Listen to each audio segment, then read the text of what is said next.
¿Está fuera de línea? ¿Se perdió? Sí. Se perdió. Hemos perdido la conexión con el congresista Jaime Delgado. Esperemos que se reconecta para que terminar con esta última pregunta. Pero Sí. bueno, vamos Mira, a... si me permites, de hecho, sobre Sí, ese sí, punto, sí, ¿no? sí. Entendemos que en la Comisión de Defensa del Consumidor, que es la que tiene a su cargo el congresista Delgado, puedan haber ese tipo de inquietudes. Nosotros, en ese sentido, lo que diríamos es lo siguiente. Se ha mencionado que podría haber una inevitable alza de tarifas si es que los montos finales son los 800 millones o algo así. Nosotros creemos que de ninguna manera eso va a ser así, por una razón muy sencilla. Nosotros siempre hemos mencionado que el mercado de telecomunicaciones de Perú está muy concentrado. Sin embargo, eso significa que los dos operadores más grandes comparten muchos aspectos en común, pero algunos no. Entonces, uno de ellos en que no es en el momento de la concesión. La renovación solamente compete a uno de ellos.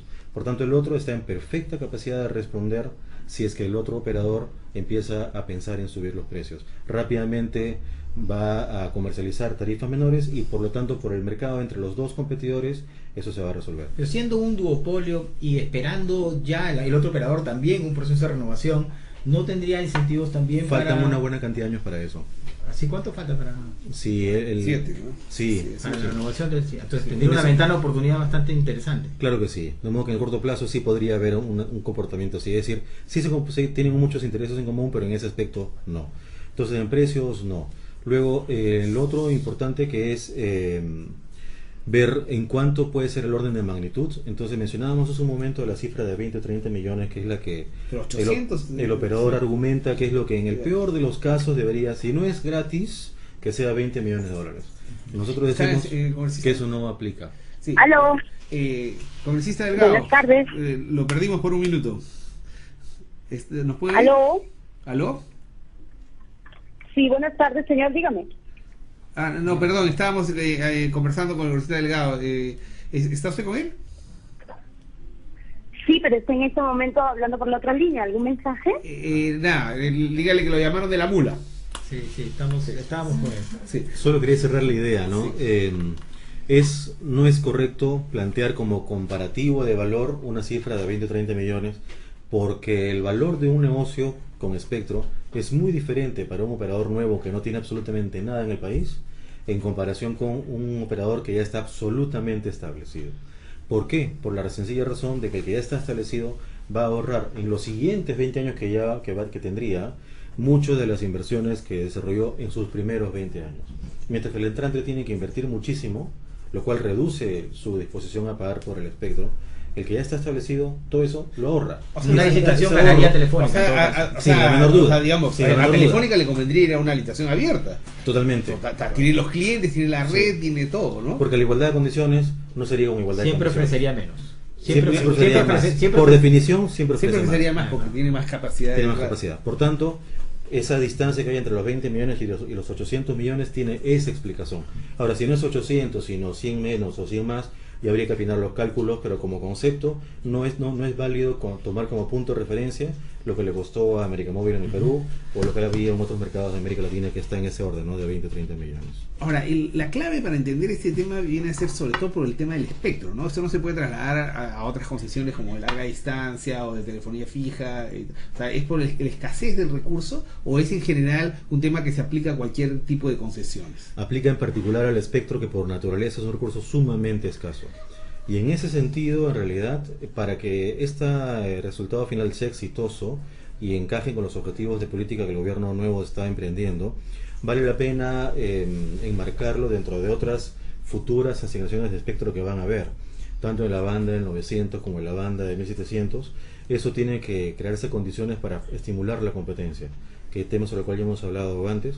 Entonces, el caso presente que tenemos debe arrojar un monto final que refleje el valor del interés de la ciudadanía del Estado peruano y que además se relacione con el que futuro vamos a tener. Entonces tú planteas que lo mejor sería una licitación o a lo mejor hay un espacio de una negociación.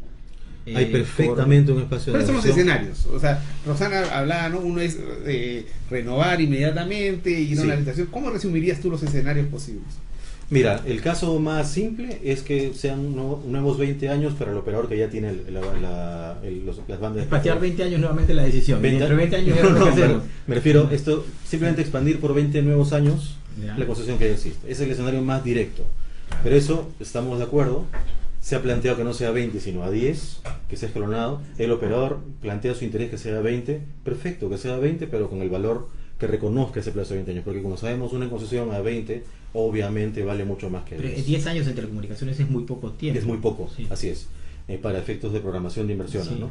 Pero, y definitivamente a 20 años vale mucho más que a 10. O sea, no hay problema que sea 20, pero con el valor correcto. Entonces, ese sería un caso. Y el otro, el caso extremo en que no renueve, las inquietudes que han mencionado el congresista delegado son bastante válidas. Sin embargo, el contrato de concesión original de Telefónica ya contempla esos escenarios. El escenario de que no existe una renovación, se aluden a medidas temporales, se podría tener alguien a cargo de la gestión hasta que se licite un nuevo proceso internacional, etcétera. Eso está contemplado. Pero nosotros creemos que lo más eficiente tanto para el Estado como para el operador es una renovación a 20 años, pero por el monto correcto. Ahora, sin embargo, conversando con unos abogados, nos dicen que en el contrato se habla de términos y condiciones, pero no de pago de espectro, como que no estuviera contemplado. ¿Cómo ves ese O sea, tema? explícitamente la condición pago no está. La condición del pago no está. Bueno, El fíjate. pago con relación al espectro es como que el contrato sobre el cual se basa que estaría terminando el tema de la renegociación. Por ejemplo, tú sabes si los contratos vigentes de América Móviles o los contratos posteriores tienen un tema por alquiler del espectro. Sí, mira, por alquiler, ¿te refieres por el pago anual? Sí, el pago anual, pero también por como derecho de uso. O sea, como derecho de uso. Sí. Bueno, jurídicamente ahí preferimos no pronunciarnos, pero desde el punto de vista financiero, ese es el concepto, porque es un recurso, es un activo como cualquier otro que tiene un valor. Y su valor, existen metodologías internacionales absolutamente establecidas para calcularlo. En ese sentido, por ejemplo, si la concesión dura 20 años, el operador que postula y plantea un monto por esos 20 años, está comprando el derecho de uso por 20 años, no por 21, no por 20 años y un día. Sabe que al cumplir los 20 años al día siguiente ya no tiene ese derecho. Entonces, desde ese punto de vista... Aquella vez era una empresa estatal, ¿no? Era la compañía de programa de teléfono. Sí. En las nuevas concesiones de espectro que se están dando, se otorga un plazo y hay cláusulas de renovación donde hay nuevamente que pagar. Mira, ¿es así? ahí lo importante es en un... no son así aparentemente, ¿verdad? No son así, porque lo que contempla el concepto del canon, por ejemplo, está bastante mal utilizado en general, ¿no? Porque se alude típicamente al pago anual. El canon como concepto es el derecho que el Estado cobra a un privado para el usufructo de un recurso escaso. Es como el tema ¿Ya? de las regalías que se está dando con el tema de la minería, digamos, ¿no? Sí. Es decir, es por el derecho de explotación de un recurso Así que tiene es. un costo oportunidad también, ¿no? Tal cual, sí, porque si no lo haces tú, lo hace otro. Sí. Claro. Entonces, tú puedes cobrarlo de dos maneras alternativas. O cobras al comienzo de que el privado tiene el derecho a la explotación, o lo cobras en anualidades. O si quieres una combinación de ambos, al comienzo y anualidades. Tú eliges ese menú de 3 opciones. Para el caso de telecomunicaciones, de este caso en particular que estamos viendo, la opción elegida fue pago al comienzo y luego en anualidades.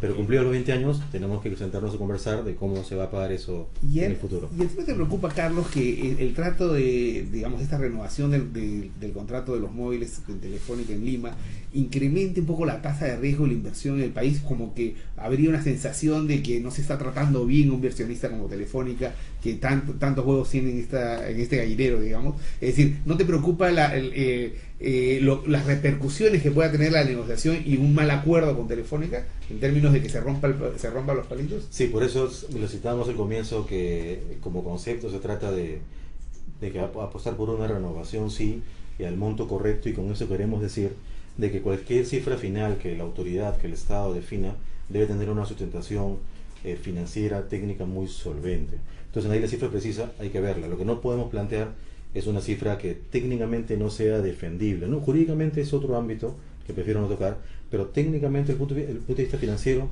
eso es calculable, hay métodos muy simples para eso. Pero de lo que tú planteas, casi, digamos, lo más transparente sería de repente una subasta, o sea, en el cual Telefónica sería el principal, o sea, el que tendría mayores capacidades de ahí ganar. entraríamos en un análisis prospectivo de cuáles son los escenarios que habrían en ese caso. Lo que nosotros creemos es lo siguiente: en América Latina, en este momento, para operadores no establecidos, la región es poco atractiva porque hay dos grandes. Pero si se trata de tomar la posición de un operador que es el número uno, la apuesta que tendríamos es de que habrían varios operadores interesados. Ahora, una consulta. Mucho se habla sobre cuando Telefónica pagó más de $2.000 millones en la primera, digamos, de la privatización de CPT y Sí. Entel allá en el año 94. En realidad lo que se hizo fue de alguna manera trasladar ese costo de la inversión luego al mercado, porque digamos lo que tenían que, al consumidor, porque lo que tenían que recuperar era más. Suponiendo que desde el punto de vista de las finanzas públicas, de repente, digamos, un acuerdo con Telefónica de $1.500 millones, que sería pues casi el doble de lo que se está escuchando. Entonces, genial, pero luego el tema es que lo que tiene que amortizar en términos de inversión, que se va a traducir en tarifas, va a ser más alto y va a ser más difícil de que inmediatamente haya tarifas más bajas. ¿Tú no te parecería interesante llegar a compromisos que tengan que ver con elementos regulatorios o elementos que se trasladen a costo más margen de inversión en términos de las tarifas justamente de los móviles, que cambie la dinámica? O sea, tú dices, ¿qué hago yo? O sea, ¿qué priorizo? ¿El desarrollo de la infraestructura? ¿El desarrollo de mayores dinamismo del mercado? Eso funciona en Lima, porque en Lima además tenemos 100% de penetración de móviles. O sea, hay un margen de negociación de decir eso, oye, 120. porque, o sea, cobro este espectro, pero a su vez el que está metiendo el dinero lo va a trasladar a tarifas, o sea, para poder recuperar de alguna forma el monto. Si es que el mercado se lo permitiera. Sí. Nosotros creemos que no se lo va a O sea, tú permitir. dices que hay un mecanismo de mercado que no impide que no funcione como monopolista. Porque tienes otro operador que se parece a ti, pero que en este caso particular no se parece a ti. Porque no tiene la renovación al frente. Más que al contrario, si digamos en canje de los 850 millones hay una reducción obligatoria de tarifas de un operador, eso obliga al otro a bajar o morir.